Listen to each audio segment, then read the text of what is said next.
Vince Gilligan liberou os 5 minutos iniciais do último episódio da primeira temporada de Pluribus. Quer saber exatamente o que acontece? Vem ver comigo depois da vinheta.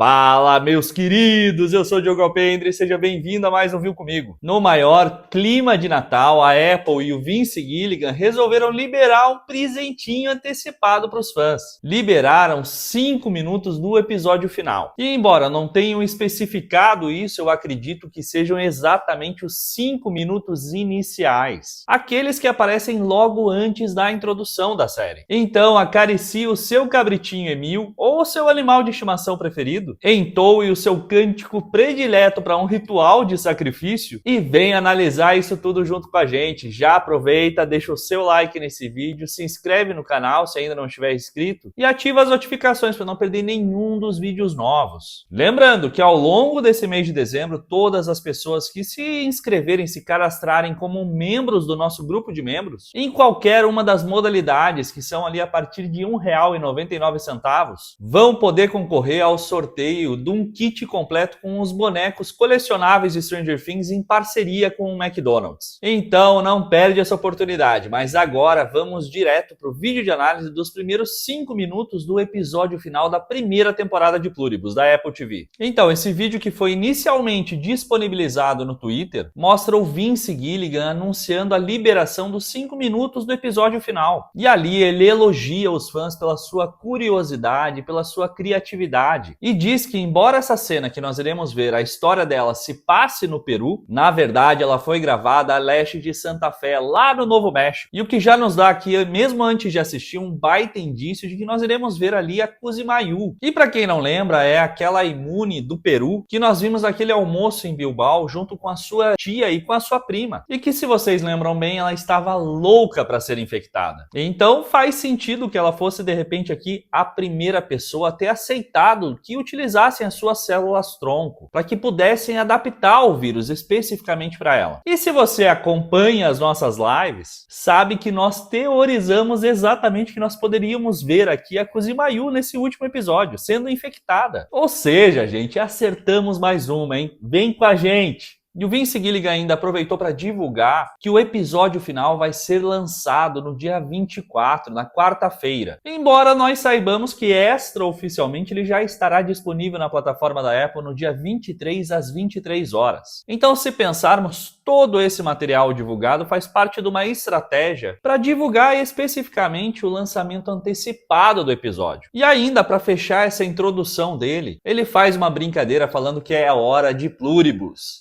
Time. Dizendo logo em seguida que isso foi a Apple quem pediu para ele dizer. E então nós vamos para a cena, para esses 5 minutos iniciais, aonde acompanhamos um avião de pequeno porte chegando no que parece ser ali uma pista um pouco improvisada, numa área rural, aonde em pé nessa pista nós vemos o que parece ser um nativo, ali esperando a chegada desse avião. E então a porta desse avião se abre e uma mulher, aparentemente quem estava pilotando esse avião, entrega uma caixa bem protegida para aquele homem que estava ali aguardando. Ele pega essa caixa e leva para dentro de um Jeep. E é interessante porque eles não conversam, porque obviamente fazem parte da mente colmeia, ou seja, mais uma vez é reforçado que as interações que nós vemos acontecer entre os infectados servem exclusivamente como uma espécie de encenação, uma manipulação para causar aqui uma sensação de normalidade nos imunes. E então vemos esse homem levar essa caixa presa no cinto de segurança do Jeep, em direção a uma vila, aonde vemos então os moradores dessa vila se reunindo e meio que interagindo uns com os outros. E eu não sei o que vocês acham, mas num primeiro momento até dá a sensação de que nós estávamos vendo um grupo de não infectados. Mas ao som do canto de uma música típica daquele povo, vemos ao fundo a Cusimayu acariciando o cabritinho Emil. E que quem canta essa música é a tia dela. E ali a tia e a prima dela conversam entre si sobre o clima. O que já sabemos não faz sentido havido qualquer interação entre elas, já que fazem parte da mente colmeia. Além disso, vemos algumas interações entre os outros infectados. E então entendemos que toda aquela cena é claramente uma cerimônia de passagem da Kuzimayu, já que logo em seguida ela pergunta se chegou. Ou seja, a caixa que nós vimos descer do avião e ser levada por aquele nativo no Jeep é já o vírus adaptado utilizando as células-tronco da Kuzimayu, para que seja capaz de infectá-la. E ali a aldeia toda canta e interage, numa encenação perfeita de que aquele rito é autêntico. E embora nós saibamos que é tudo uma manipulação para deixar ela mais tranquila, mais confortável e evitar de alguma forma que ela desista de ser infectada. E enquanto retiram o tubo biológico daquela caixa toda protegida, ela pergunta, tadinha, ela pergunta se vai doer, ouvindo da família dela que não, nem um pouquinho, e que elas nunca machucariam ela. E eu não sei se vocês repararam, mas atrás da Kuzimayu aparecem dois homens que abrem uma coberta e esticam ela no chão, logo atrás dela, talvez se preparando para o caso dela talvez desmaiar, ou para o caso dela ter algum outro tipo de comportamento adverso depois de ser infectada. Já que também nós não sabemos se essa versão adaptada, se essa versão 3.0, se nós podemos chamar assim, já que tivemos aquela versão original com a paciente 0, com a primeira infectada, e em que vimos que o tempo de infecção era super rápido. Em poucos segundos as pessoas já estavam na mente colmeia. Depois veio a versão 2.0, naquela contaminação pelo ar, e que, como vimos, demorou bastante tempo para fazer efeito, já que deu tempo até da Carol ir do bar até o hospital, antes mesmo das pessoas integrarem a mente colmeia. E agora, então, temos essa versão adaptada a cada imune. Será que a versão 3.0 causaria aqui algum tipo de reação adversa? Algo diferente durante a contaminação? Talvez até uma convulsão? E como é provavelmente a primeira vez que uma imune vai ser infectada, será que não corre o risco da Kuzimayu morrer durante esse processo? Por causa de algum efeito colateral? Que afinal, se eles não usam animais para realizar os testes nesse medicamento, nesse vírus nesse caso, é a Kuzimayu quem está sendo utilizada como cobaia. Gente, que medo por ela, hein? E então eles estão prestes a abrir o frasco em frente ao rosto dela para que esse vírus adaptado provavelmente seja inalado por ela, enquanto contam regressivamente 3,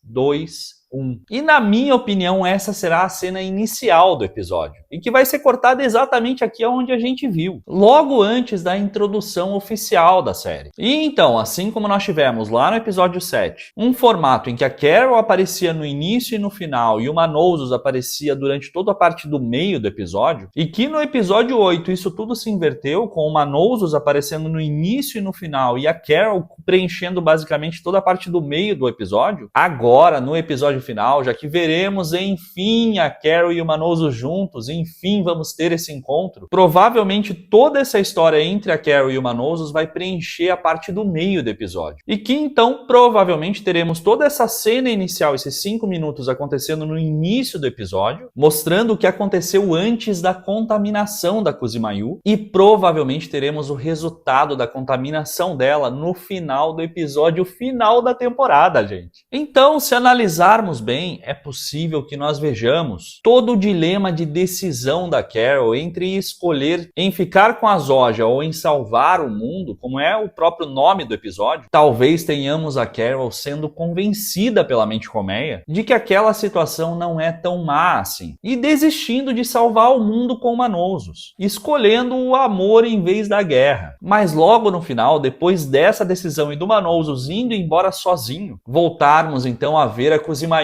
junto de toda a sua aldeia ali cantando e feliz, interagindo, prestes a verem a Kuzimayu inalar aquele vírus de dentro daquele frasco, e então logo após ela ser contaminada, tendo uma convulsão ou mesmo desmaiando, vermos todos os infectados que antes encenavam e manipulavam aquela alegria toda, aquela falsa felicidade, agora parando de cantar, parando de interagirem desnecessariamente entre si e voltando a agir roboticamente coreografados. E como nós vimos tantas vezes ao longo dessa temporada. Já que agora eles não precisam mais enganar Kuzimayu. E em seguida talvez vejamos ela mesma agindo dessa mesma forma, encenada e robótica. Ou seja, talvez todo aquele ritual que nós acompanhamos no início do episódio fosse, na verdade, um ritual de sacrifício da individualidade da Kuzimayu. Porque foi exatamente o que eu senti assistindo esses primeiros 5 minutos. Até o fato dela acariciar o cabritinho. É quase como se o cabritinho estivesse consolando ela. E isso é genial porque demonstraria como a decisão da Carol em ficar com a Zoja foi terrível. E que provavelmente teremos que assistir na segunda temporada o Manosos tentando convencer ela para voltar para essa luta, abandonando a lua de mel com a Zoja na próxima temporada. Me diz aqui o que vocês acham, eu estou louco para saber quais são as teorias de vocês. Então comentem aqui embaixo o que vocês acharam desses 5 minutos iniciais e quais são as suas expectativas para o que nós iremos ver então no final dessa primeira temporada. E não esquece, se você gostou desse vídeo, clica ali na opção de hypar, isso ajuda demais a que esse vídeo chegue a mais pessoas e assim o canal continue crescendo. E se você não tinha visto nada disso, agora você viu comigo.